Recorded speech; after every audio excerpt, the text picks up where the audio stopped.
नमस्कार मु जयश्री स्वागत कर जयश्री ओडिया ब्लॉग को आज ब्लॉग रे आम देखा आम सब कुआड़े जाऊँ बुलिया को आम सब भल भाव रेडी हो जाइछु आ बाहरी पड़लु बाइक रे जीवा लगी मु भाई आउ दुईटी मोर कुनी कुनी भाई आसते आम सब बाहरी पड़लु बुलवाई। नेचर तो समस्त को बहुत भल लगी थाए आ संध्या बेले बाइक रे बुलिबा आहुरी बहुत भल लगी थाए। सुलसुलिया पवन को ये सबुज भरा जगह बहुत भल लगुला। ये जगहटी आम घर पाखर प्राय 10 मिनट रास्ता। तापरे किछ समय गला परे बाटे आम गोटे घोड़ाटे देखलु। आम जो मंदिर को आसीचु ये घोड़ाटी से रुए। ता सहित ये मंदिर रे मयूर बतक मध्य अछंती जोटा कि आपनको आगु वीडियो रे मु देखैबी।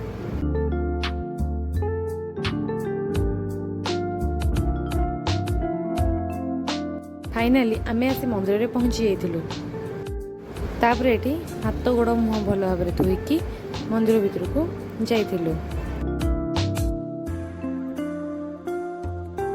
एठी गोटे पूजा सामग्री दुकान अच्छी किंतु सेटा ए टाइम रे बंद अच्छी। फास्ट तो नेचर हमको बहुत शांति दे थाए। तापरे मंदिर मंदिर को आम गला माने आम मन मध्य शांति लगी था। आम परिवेश मध्य बहुत शांत लगी था।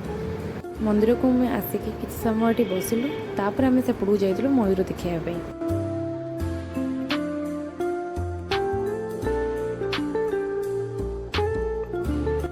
एटा हूँ गोटे गौड़ स्तंभ जोटा बहुत उच्चारे बनाई पहाड़ को अधा काटिकी एटा बनई। आटा हूँ यज्ञ मंडप गोटे ठाकुर यज्ञ हरिका करा जाए।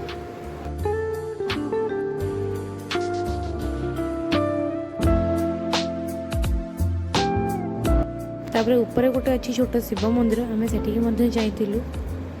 मंदिर पाखे आम 5-10 मिनट बसलु। तापर आम आसलु तल को मयूर देखापी। ये देखो 3टी मयूर अच्छा एपटे आउ गोटे मयूर अच्छी सेपटे। टोटाल उपर ये 4टी मयूर अच्छा आ बतक अच्छा सेपट साइड्रे जोटा कि आम घर को जावाक लेट हो तो आम सेपट को जाइन।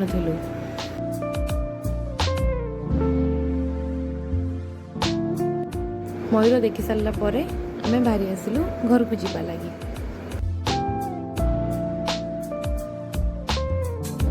आसला बेले पड़ा आमर टोल गेट जोटी ट्रेन जीव तो आम अपेक्षा कलु। ट्रेन टी गला आमर टोल गेट्र गेट टेका तापर आम सेपट को जाइलु। जदि आपण मानू मो वीडियो गुड़िक भल लगुए तो लाइक शेयर सब्सक्राइब करने को भूलिए ना।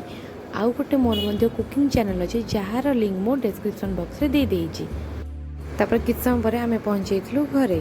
देखा आमर नेक्स्ट वीडियो रे। Bye bye.